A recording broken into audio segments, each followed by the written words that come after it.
Hello student, myself Koti Anjali. In previous video, we have studied till here, chapter 13, sharing our feelings.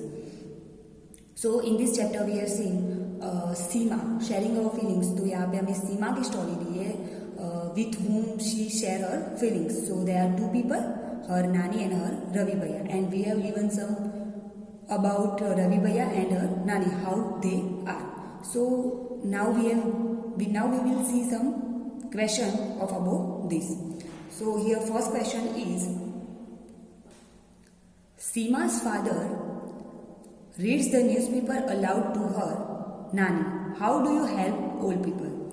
So in this story we have seen there are two people with whom Seema share her feelings. So her Ravi Bhaiya and her Nani.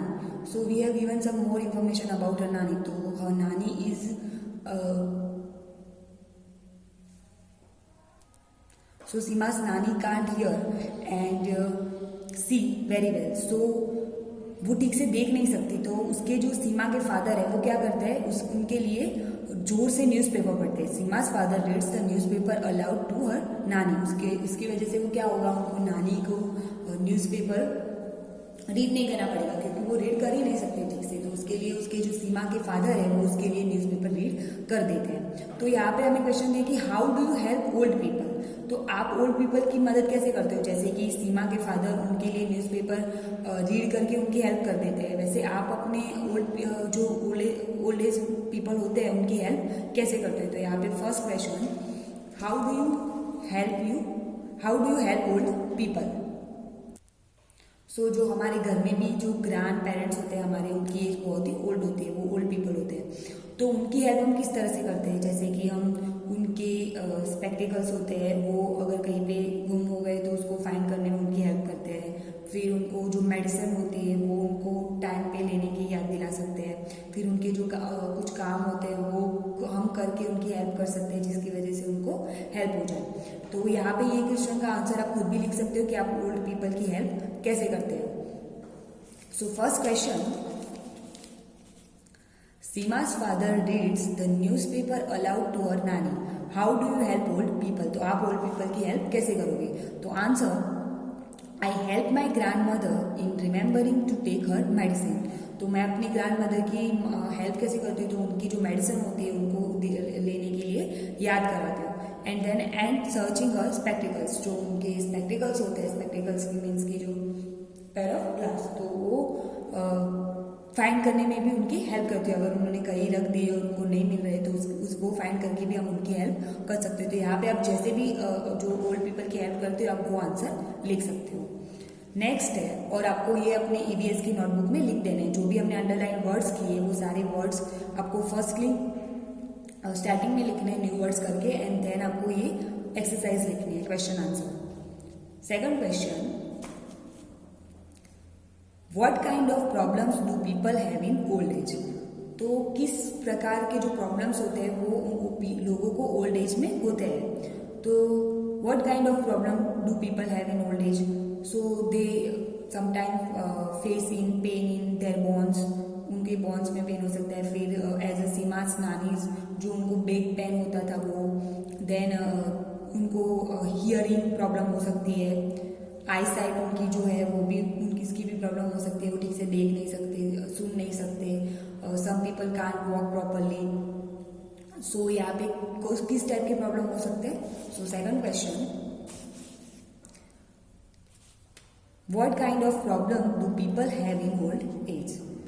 Answer, they sometime face pain in their bones, they face issues in hearing and they lack good I site. तो उनको जो उनके bones होते हैं उसमें pain होता है. They face issue in hearing, उनको हियरिंग प्रॉब्लम हो सकती है. And they lack good I site, तो उनको जो आई साइट है उसकी भी लैक हो सकती है. नेक्स्ट है,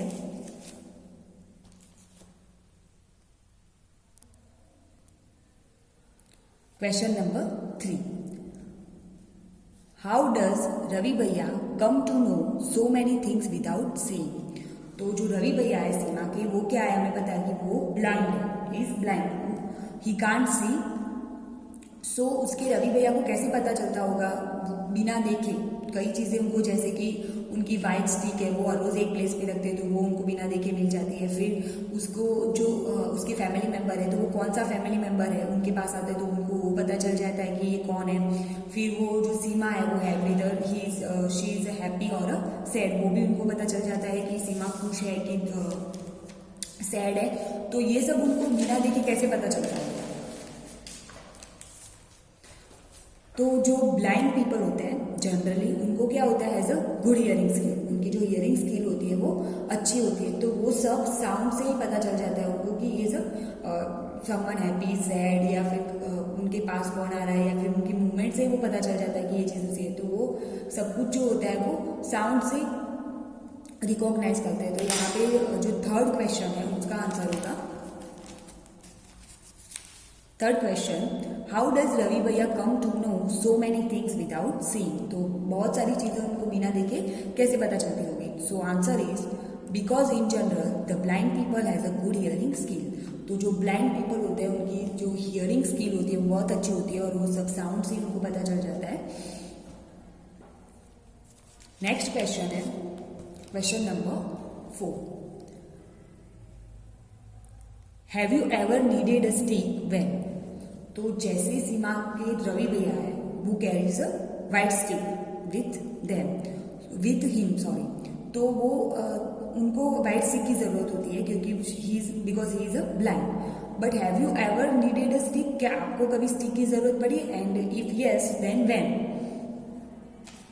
तो हम देख सकते हैं तो उसकी वजह से हमें स्टिक की जरूरत नहीं होती। तो यहाँ पे आंसर क्या आएगा, no I have never needed a stick.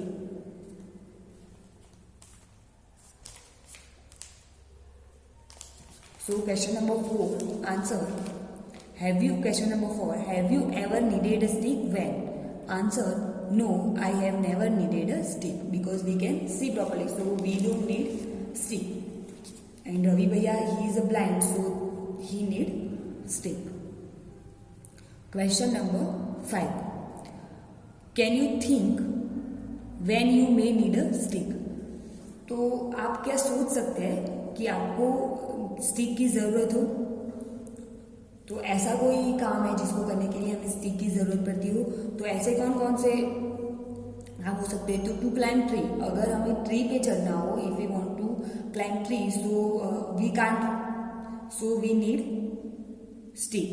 Then mountain, अगर हमें माउंटेन पे भी चलना हो तो उसके लिए भी हमें स्टिक की ज़रूरत पड़ेगी, बिना स्टिक के हम ज़्यादा तक चढ़ नहीं सकते।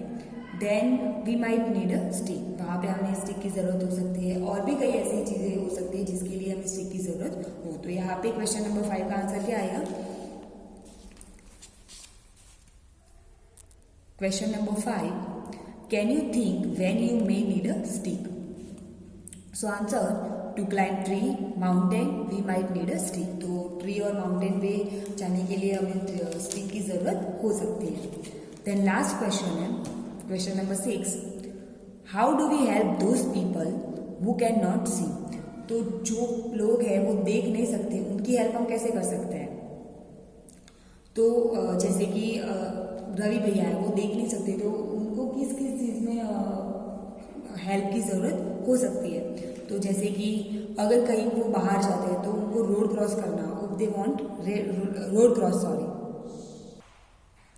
सो दे नीड हेल्प, बिकॉज वो वहाँ पे जो रोड्स पे बहुत सारे व्हीकल्स आ रहे होते हैं तो उसके लिए वो क्रॉस करने में उनको डिफ़िकल्टी हो सकती है। तो उसके लिए उनको मदद की ज़रूरत हो सकती है। अगर किसी को कोई ब्लाइंड है तो उसकी हम क्रॉसिंग रोड में हेल्प कर सकते हैं। देन क्लाइंबिंग स्टेयर, अगर स्टेयर्स है उसकी क्लाइंब करने में भी हम उनकी हेल्प कर सकते हैं, क्योंकि वहाँ पे अगर वो कहीं पे भी स्टेप पे स्लिप हो जाए तो उनको हर्ट भी हो सकता है। सो उनको हम स्टेयर्स क्लाइंब करने में हेल्प कर सकते हैं। फिर और भी बहुत सारी ऐसी चीज़ें हैं जिनके हम उनकी हेल्प कर सकते हैं। तो यहाँ पे क्वेश्चन नंबर 6 का आंसर क्या आएगा, question number 6, how do we help those people who can't see. So answer, by helping them cross the roads and climbing stairs. तो उनको हम रोड क्रॉस करने में और स्टेयर्स जो होती है वो क्लाइंब करने में हम उनकी हेल्प कर सकते हैं। तो यहाँ पे हमने जो सारे क्वेश्चन देखे, क्वेश्चन नंबर 1 to 6, वो आपको अपनी ईवीएस की नोटबुक में लिख देना है। Then next, is there any member in your family who cannot speak or hear? तो क्या आपकी फैमिली में कोई ऐसा मेंबर है जो who cannot speak or hear, वो बोल या सुन नहीं सकता? Do you know any such person? क्या आप ऐसी किसी को भी पर्सन को जानते हो जो देख और सुन और बोल नहीं सकता? How do people help them with their work? और जो पीपल है जो उनके साथ काम करते हैं वो उनकी हेल्प कैसे करेंगे? तो यहाँ पे हमें एक क्वेश्चन दिया है जो क्वेश्चन नंबर 7 है। हमने यहाँ तक क्वेश्चन नंबर 6 देखा, so this is the question number 7। So is there any member in your family? अगर आपकी फैमिली में कोई ऐसा मेंबर है तो आपको क्या लिखना है? Yes there is one member in my family, वो आप लिख सकते हो। और फिर अगर आप ऐसे किसी पर्सन को भी जानते हो तो भी आप यस लिख सकते हो। And then no to no, how do people help them, और वो उनकी मदद कैसे करते हैं, फिर वो आपको लिखना है। सो यहाँ पे अगर नो है क्वेश्चन नंबर 7 तो उसका आंसर क्या आएगा? Is there any member in your family who cannot see, speak or hear? Do you know any such person? How do people help them with their work? अगर ऐसा कोई लोग है तो उनकी मदद, उनके साथ जो वर्क करते हैं वो उनकी हेल्प कैसे करते हैं? अगर यस तो आपको वो लिखना है, और no so answer no, there is no such person in my family. अगर नहीं है तो आपको ये लिखना है, और है तो आप वो कैसे हेल्प करते हैं वो लिख सकते हो। ये भी क्वेश्चन नंबर 7 भी आपको अपनी नोटबुक में लिख देना है। Then next, you read in the story that Ravi bhaiya can not see but he does all his work on his own. He studies from a different kind of books. To understand how he is able to do his work, close your eyes and play this game. So, हमने देखा, story में read किया कि that Ravi bhaiya can not सी, वो रवि भैया है वो देख नहीं सकते, but he does all his work on his own, तो उनके जो सारे काम है वो खुद से ही वो करते हैं. He studies from a different kind of books, तो वो अलग अलग बुक में से स्टडी करते हैं. To understand how is able to do his work, वो अपना काम कैसे कर पाएंगे उसको समझने के लिए वो different kind of books read करते हैं. So close your eyes and play this game. तो यहाँ पे हमें एक गेम दी है ब्लाइंड फोल्ड. तो जो पीपल देख नहीं सकते उस तरह की ये गेम है जिसमें हमें ब्लाइंड फोल्ड होना है और फिर ये गेम प्ले करनी है. तो हम देखेंगे आगे कि ये गेम कैसे है. एंड यहाँ पे जैसे कि रवि भैया नहीं देख सकते तो वो अलग अलग बुक रीड्स करते हैं. तो उनकी जो the people who is blind, ये जो देख नहीं सकते, उनके लिए डिफरेंट टाइप ऑफ बुक्स होती है. उनकी बुक्स हमारे जैसी नहीं होती. हमने जैसे कि आगे देखा उनकी बुक्स कैसी होती है, डॉट्स होते हैं रो में, और वो भी क्या होते हैं, डॉट्स रेज होते हैं, जिसकी वजह से वो फिंगर क्रॉस करके रीड कर सकते हैं. तो या उनके लिए ऐसी बुक्स होती है जो different kind of books Ravi भैया रीड करते हैं. अभी नाउ हमें एक ऐसी एक गेम दी है जो हमें प्ले करनी है. तो we will see in the next video. And the question 1 to 7 you have to note down in your notebook, and the remaining part of this chapter we will see in the next video.